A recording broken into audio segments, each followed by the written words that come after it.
Ignition sequence starts. 6, 5, 4, 3, 2, 1, 0. Liftoff. We have a liftoff.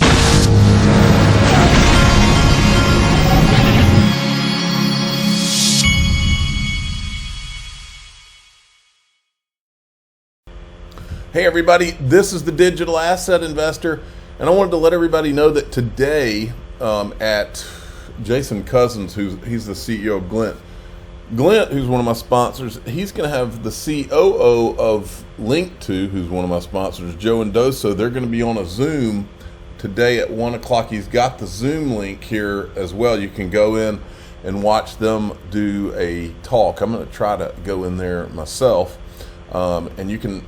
That'll be, I think I read all these. I think that says 1 o'clock Eastern time is what that is. So they'll be in there talking.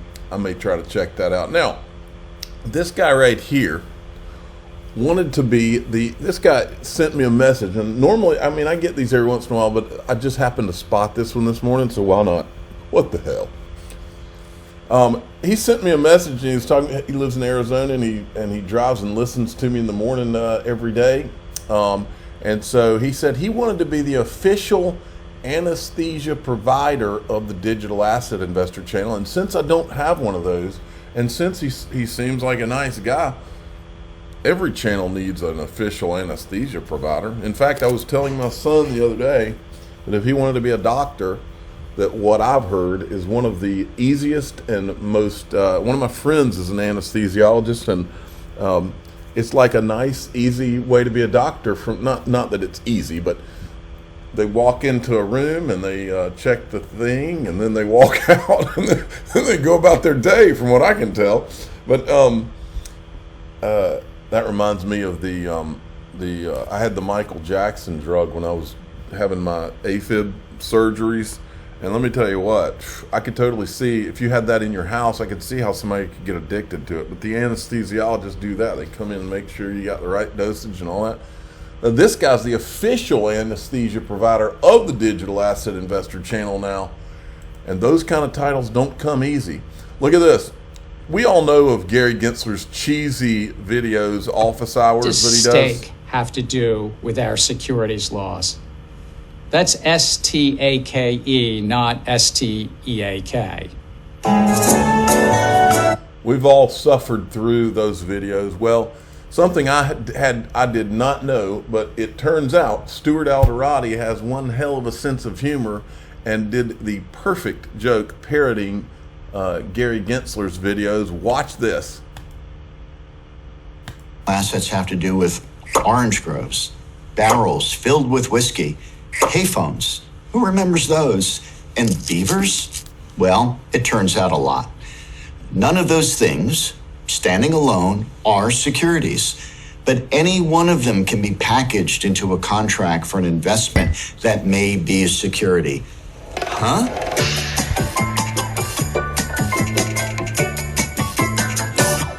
Let me break this down a bit. The law lists a bunch of things that are securities. That list includes things you ordinarily think of, like a share of stock. Why is a share of stock always a security? If you own a share of stock in, let's say, Apple owes you a fiduciary duty, and you can hold Apple accountable if they don't fulfill those obligations. That's true no matter how you bought the stock or who sold it to you. But the law also includes something called an investment contract in the list of things considered a security. An investment contract is not like a traditional share of stock. And anyone who tells you that, well, let's just say they're trying to confuse you.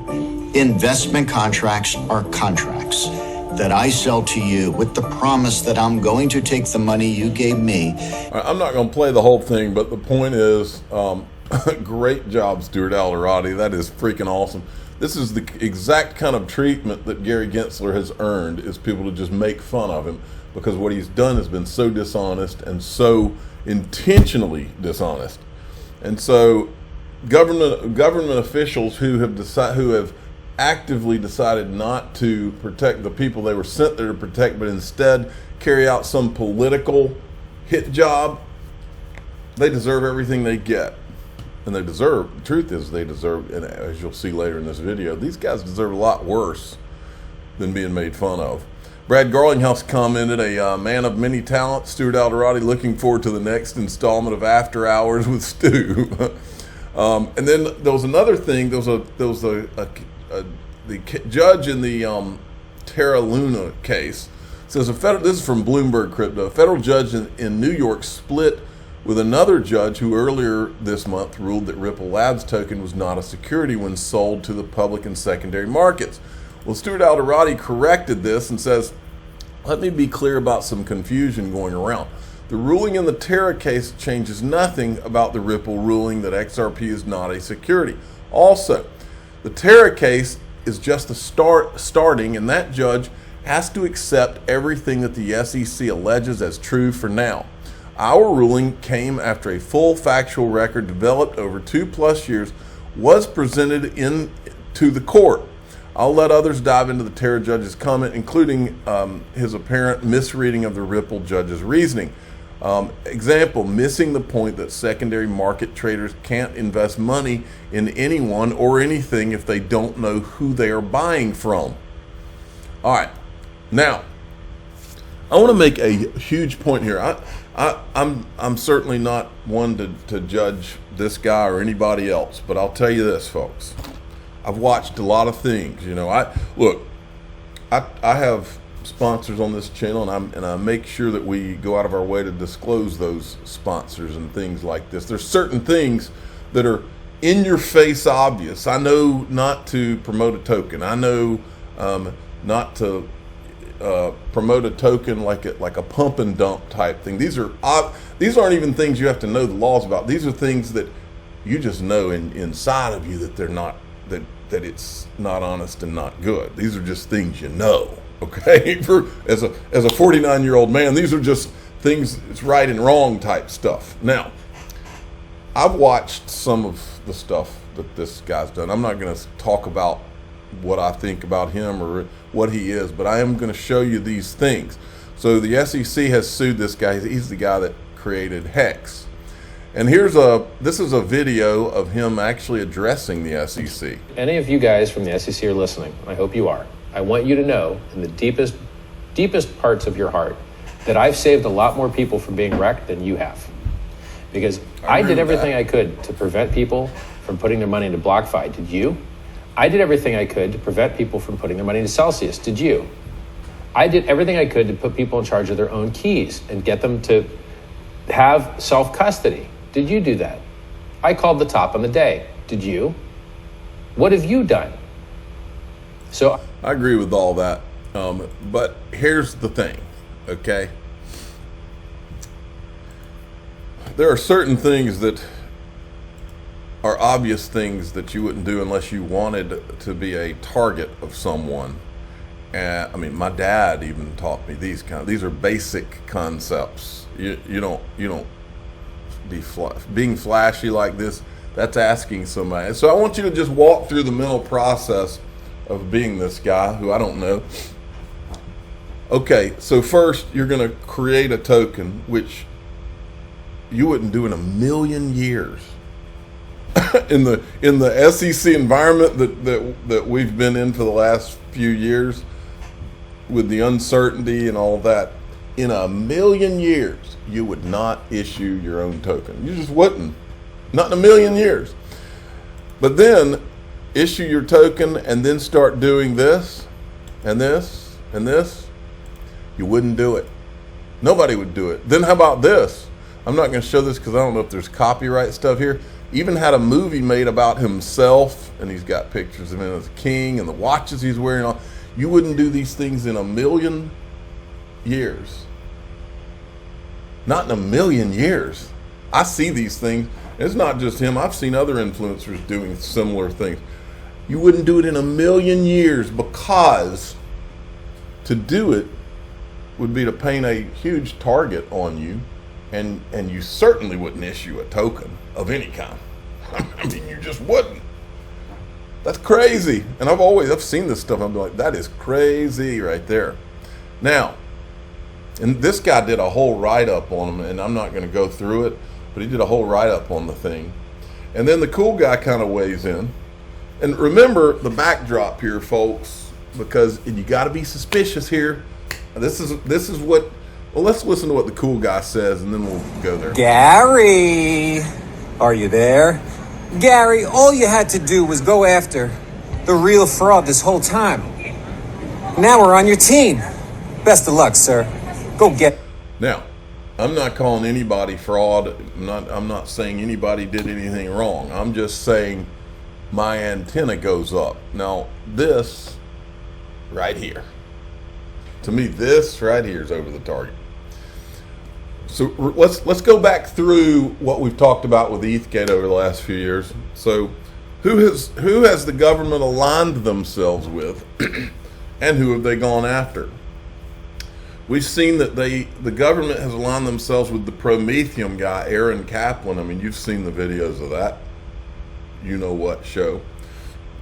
Joseph Lubin, who disguised whales, helped whales disguised, literally on video, he's describing what the rest of us would think feels like something like money laundering. He's describing it, but that's who the government is behind the scenes meeting with and having meetings with. And then who else? Sam Bankman-Fried. He was meeting with the White House, the Congress, the CFTC, and the SEC. And so was Joseph Lubin. He was CFTC and SEC.